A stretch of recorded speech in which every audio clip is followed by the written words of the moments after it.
Kalen always sensed that something about this world felt thinner than it appeared, like a painted surface hiding a deeper room behind it.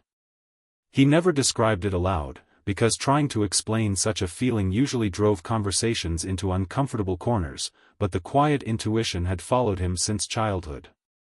And on one long evening, while reading through a forgotten archive of translated fragments, he found the line that finally echoed back that strange inner certainty: not all light is guidance, and not every path upward leads home. It settled inside him like recognition rather than surprise. From that point forward, he began studying every text he could find that touched on the threshold between life and whatever happens after it. Most traditions painted the crossing as a warm return, a soft reunion, a transition overseen by benevolent figures. But the fragments he discovered, pieces scattered from desert monasteries and coastlines where old manuscripts had washed ashore, spoke of something else entirely. They spoke of structured illusions, crafted realms, and beings that looked like saviors but acted like shepherds guiding travelers back into another lifetime. It wasn't fear that kept Kalen reading. It was the softness of a truth that felt strangely familiar, that not every luminous presence could be trusted, and that the soul might encounter beauty specifically arranged to obscure its freedom. He learned that these luminous entities appeared as guides, caretakers, or even familiar faces. They approached with a glow carefully tuned to evoke comfort. Their voices were shaped with exactly the right harmonics, tones that resembled compassion, tones that disarmed doubt. But beneath that light was an architecture designed not to help the traveler ascend, but to gently turn them around and send them back into another cycle. Kalen closed the last page of a crumbling manuscript one night and sat in silence, letting that unsettling idea breathe. If the after-death realm was curated, if the first things one saw were imitations built to influence a dazed consciousness, then the entire system of returning for spiritual progress might not be a noble path at all. It might be a loop. A loop disguised as destiny. He imagined the moment described in the ancient fragments, the body falling still, awareness loosening from its physical anchor, a strange clarity dawning as the world faded. The text said that the initial sensation was disorientation, like floating while still believing you had weight. And in that vulnerable moment, the luminous figures arrived, gentle, welcoming, radiating warmth that felt like truth itself. Almost no one questioned them. Almost no one paused long enough to wonder why such beings appeared immediately, or why they always guided travelers in the same direction.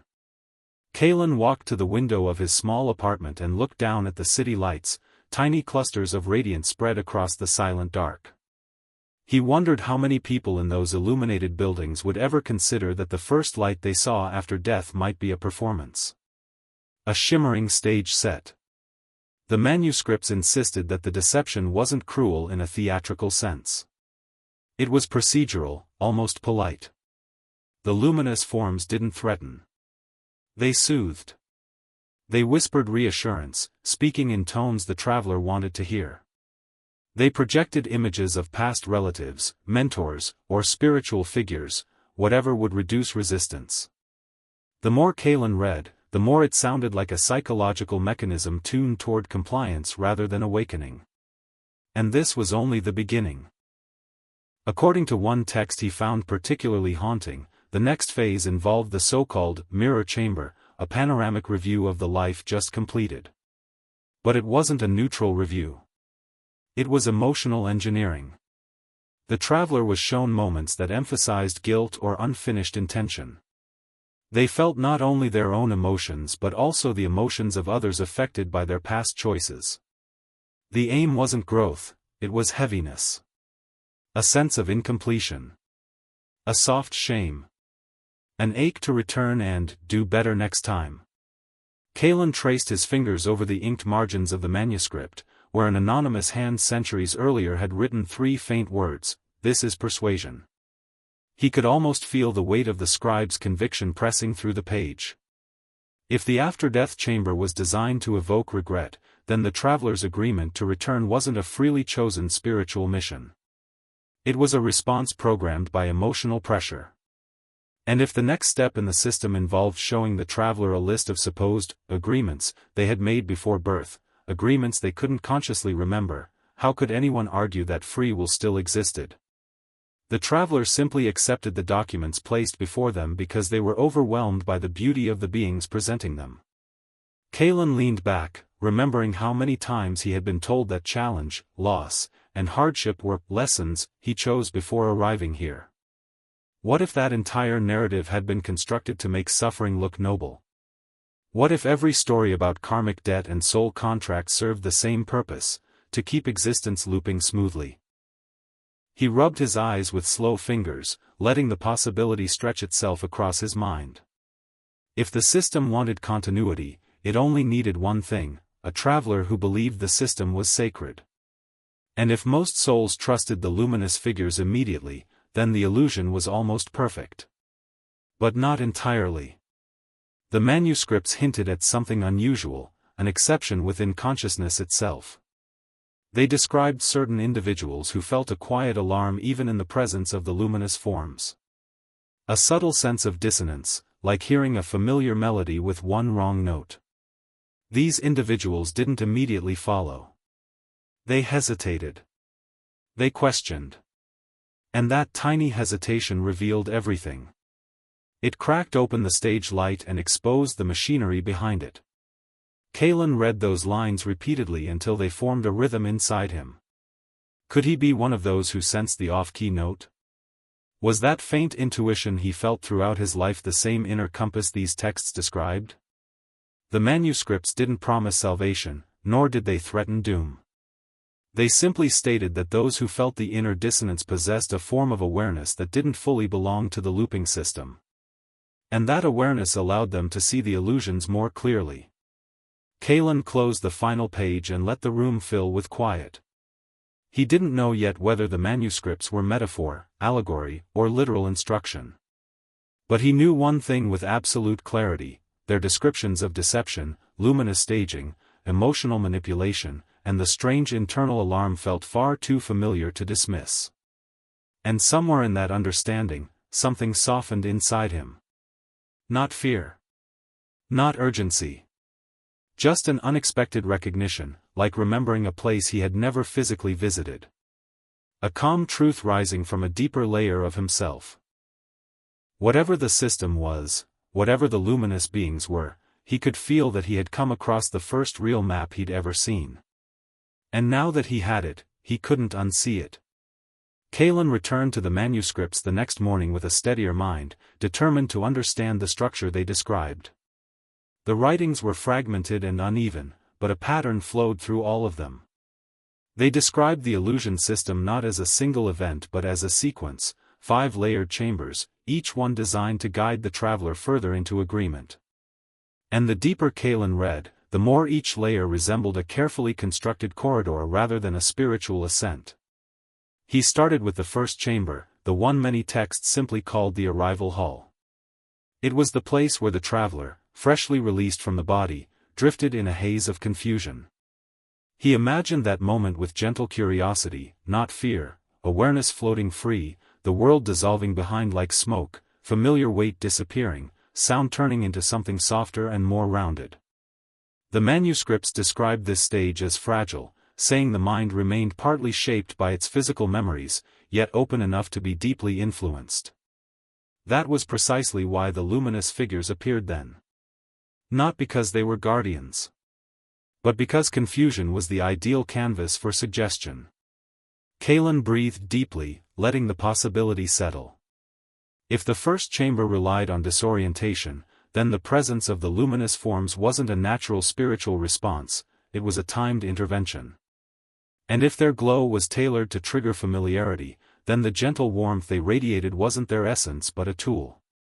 A subtle lure. He moved on to descriptions of the second chamber, the one the manuscripts likened to a vast reflective space. Here, the traveler was shown memories from the life they had just lived. At first glance, this might appear meaningful, even compassionate. But the fragments insisted the life review wasn't for the traveler's benefit. It was for compliance. It emphasized guilt. Moments of hurt. Times where the traveler might whisper to themselves, "I could have done better." The review was curated, not complete. Kalen noticed something he hadn't seen before. All the manuscripts agreed on this point, despite being centuries apart in origin. They said the luminous figures stood beside the traveler with expressions shaped into perfect warmth, yet their warmth hid a programmatic purpose.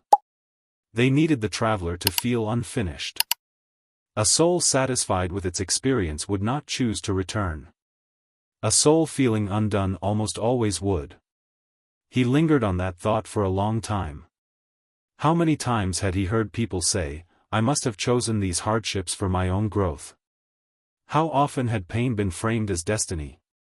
It struck him slowly, gently. If someone believed their suffering was pre-selected for spiritual development, then the system wouldn't need much effort to guide them back into another round.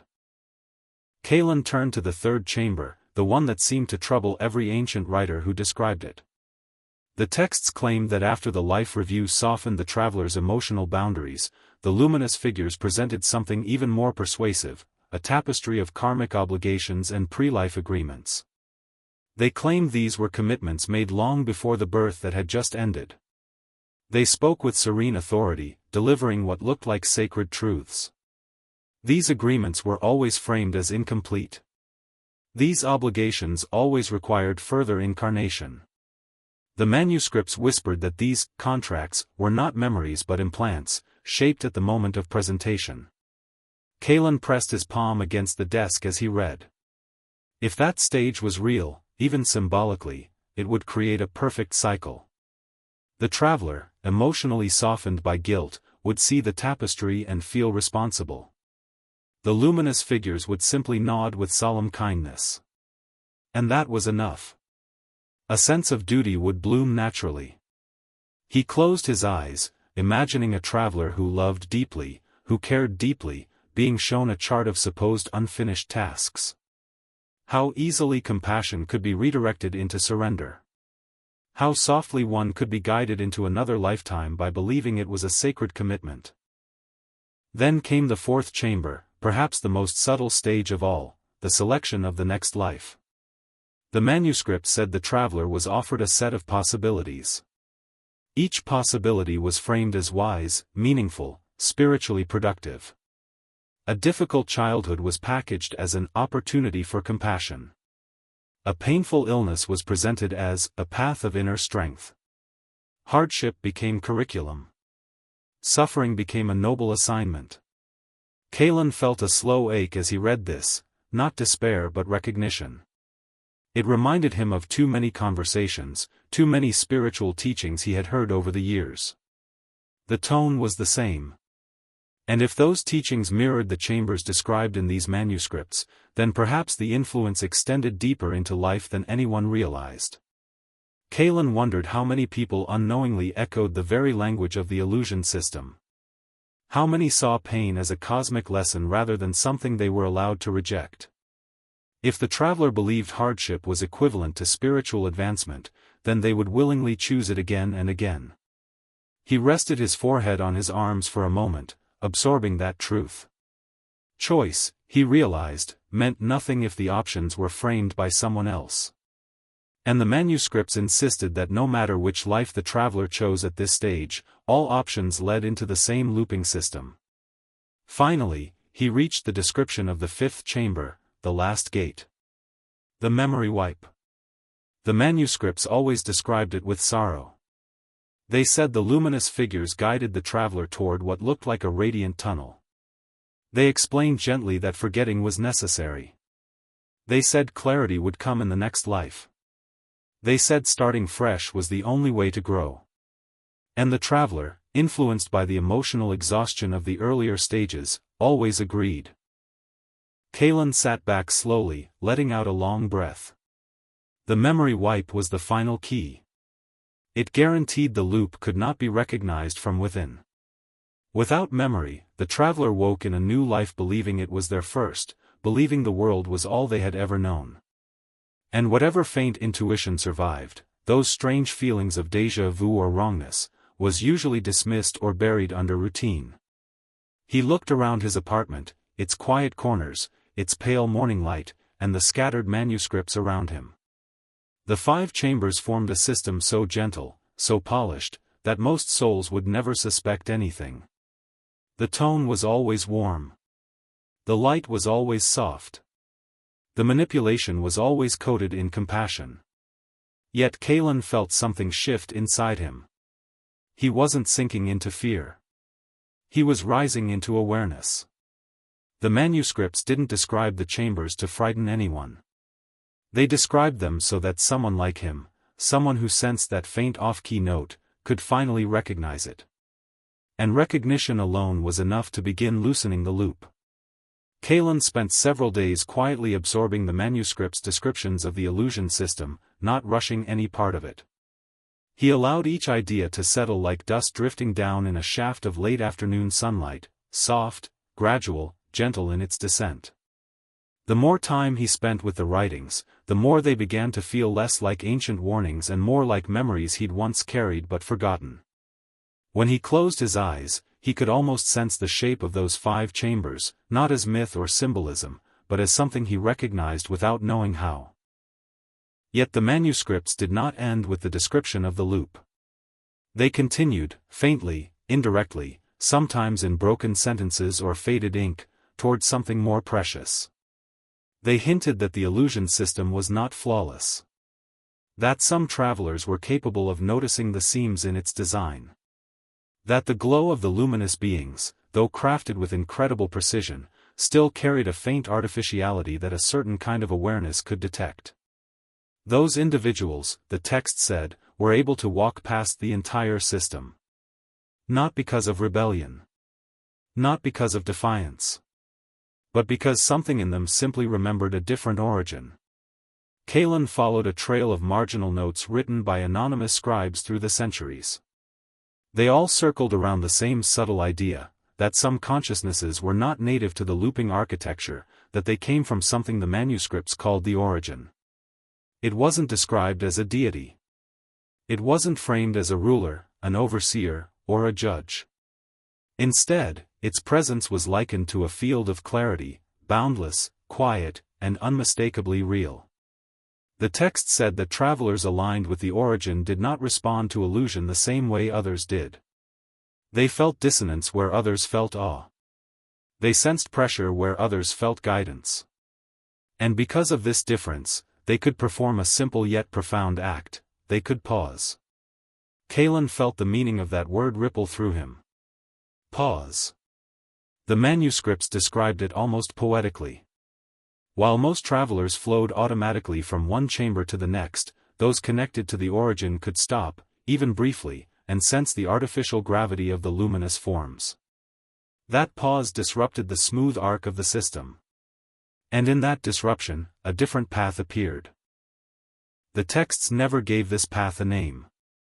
They only called it the true route, saying it did not glow, did not beckon, did not radiate warmth.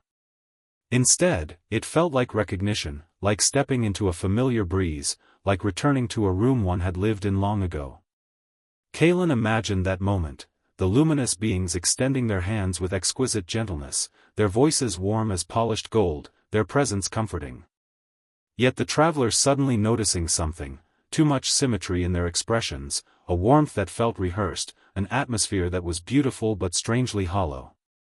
And in that subtle recognition, the traveler stepped back, refusing to move toward the glowing tunnel. The manuscript said that when a traveler aligned with the origin refused the path of light, the entire architecture flickered. It didn't collapse violently. It shook softly, as if a curtain had been disturbed. And when the curtain shifted, a doorway that had been invisible became visible. Kalen felt a low, steady hum in his chest as he read this. It was the first time he felt something like hope, not emotional hope, but the kind of knowing that rises from the deepest part of a person, untouched by thought. The manuscripts had been clear: the illusion system wasn't omnipotent. It was structured, predictable, repetitive. And anything predictable could be avoided by those who recognized the pattern. He returned to one particular passage again and again, tracing its faded lines with the tip of his finger. The ones who remember the stillness of their origin cannot be held by staged radiance. When they speak the silent name of the source within themselves, the imitation dissolves. That sentence lived inside him for hours. It wasn't a command. It wasn't a ritual. It was a reminder that the traveler carried within themselves a resonance from the origin strong enough to unmask illusion simply by being recognized. Not shouted. Not begged for. Simply acknowledged.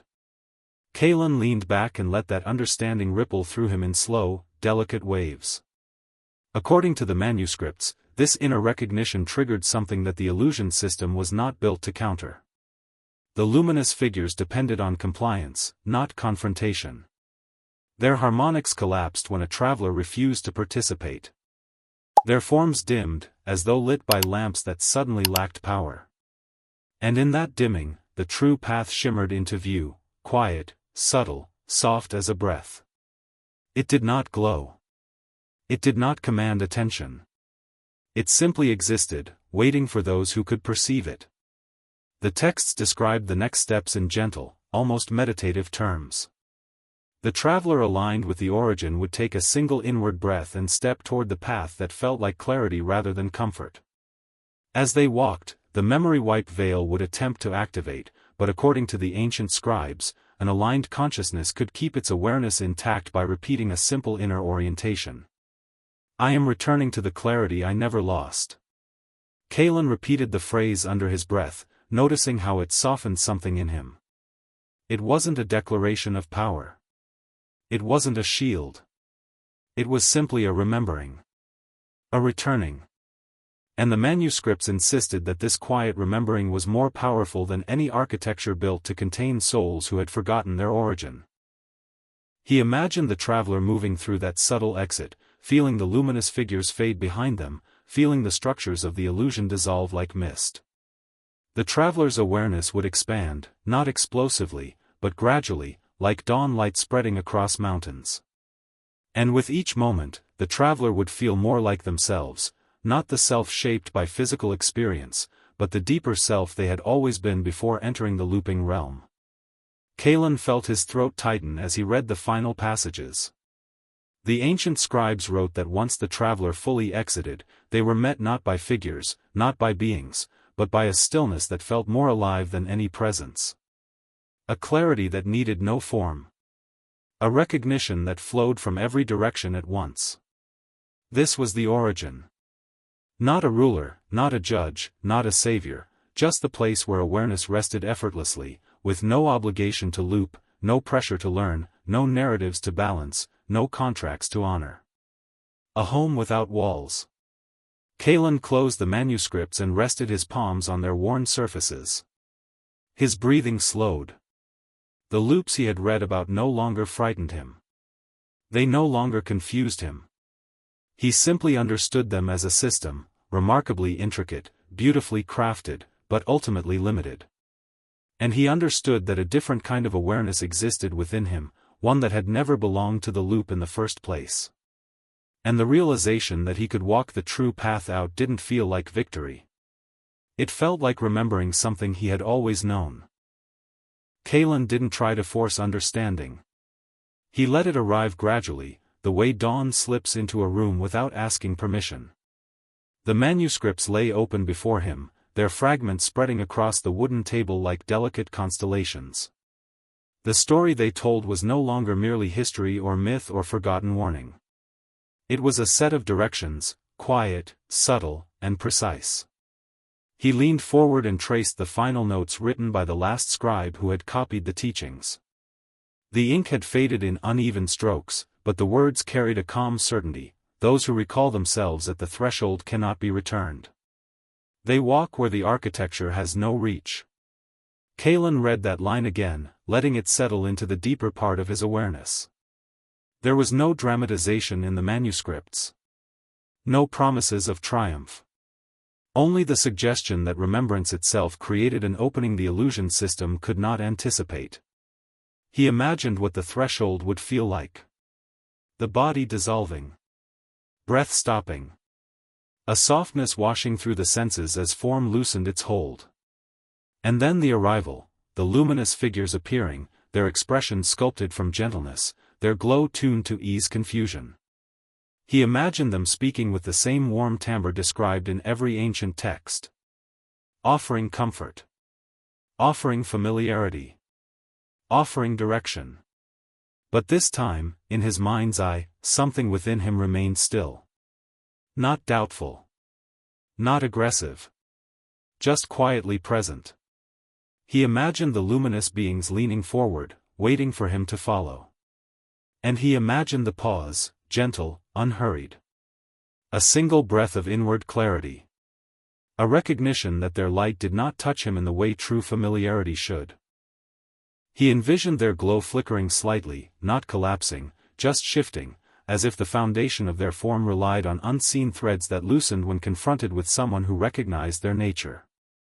In that flicker, the manuscript said, the first veil dissolved. Behind it, a faint and unassuming passage emerged, less like a tunnel and more like a corridor of pure awareness. Kalen closed his eyes and pictured stepping toward that subtle pathway, not with urgency but with a quiet, steady trust. He imagined the luminous forms watching him, unable to compel, unable to restrain, their programming faltering in the presence of someone who simply didn't respond as they expected. Not resisting. Simply not engaging. The manuscripts described that path as astonishingly ordinary, no radiant archways, no soaring celestial landscapes. Just a sense of gentle openness expanding with every step. A space where awareness wasn't pulled, pushed, or shaped. A space that felt familiar in the way a scent from childhood feels familiar, wordless, deep, quietly stirring something forgotten. Kalen imagined walking along that subtle passage until the entire architecture behind him faded, not dramatically, but like a dream dissolving upon waking. The memory wipe mechanism, the glowing tunnel, the karmic presentations, all of it losing relevance once he stepped beyond its boundary. The manuscripts explained that as the traveler moved deeper into this true route, their awareness began to expand in ways that could not occur inside the looping realm. Memories didn't return in a cinematic rush. Instead, they unfolded gently, like petals unfurling. The traveler remembered moments from before their current lifetime, not as stories, but as states of being. A sense of participation in a vast clarity that had no form but held infinite depth. Kalen rested his hand on the table as he imagined this. A soft warmth moved through him, not emotional, not sentimental, just a quiet alignment. The manuscripts called this state the returning, describing it not as motion but as a shift of perspective. The traveler no longer looked outward for guidance or meaning. They remembered they were the meaning they had been seeking. Then came the most delicate part of the teachings. The ancient scribes said that the final threshold, the one leading back to the origin, was not a gate or a boundary. It was a recognition. A remembering of one simple truth, that awareness had never truly belonged to the looping realm. It had only visited. The return was not escape. It was simply waking up. Kalen inhaled slowly, letting his breath settle into that truth. The manuscripts insisted that when the traveler reached this point, they didn't encounter beings. They didn't see landscapes. They didn't hear messages. Instead, they felt everything they had always been, without the distortion of form or identity. A clarity so gentle yet unmistakably alive. A presence without edges. The scribes described it as, coming back to the place that never moved. Kalen felt a quiet shiver run through him as he read that line for the final time. It felt like the softest kind of recognition, like remembering a word that had lived on the tip of the tongue for lifetimes. He closed the manuscript slowly, placing his hand on the worn cover. He didn't feel triumphant. He didn't feel overwhelmed. He simply felt present. The architecture he had studied no longer frightened him. The luminous figures no longer intimidated him. The chambers no longer confused him. The looping realm was detailed, intricate, even beautiful in its construction. But it was not home. And the remembrance that he could walk beyond it whenever his time came filled him with a calm that no external guidance had ever provided. Not because he sought escape. Not because he feared return. but because he finally understood the quiet truth the manuscripts had been whispering all along. He had always belonged to something wider than the loop. And awareness, once remembered, needed no permission to return. If you've stayed with me through Kalen's journey, then you already know this story isn't just myth, metaphor, or ancient fragment. It's a mirror. A soft reminder that the path inward is far more expansive than anything glowing on the outside. The manuscripts describe illusions not to make us fearful, but to help us recognize our own clarity.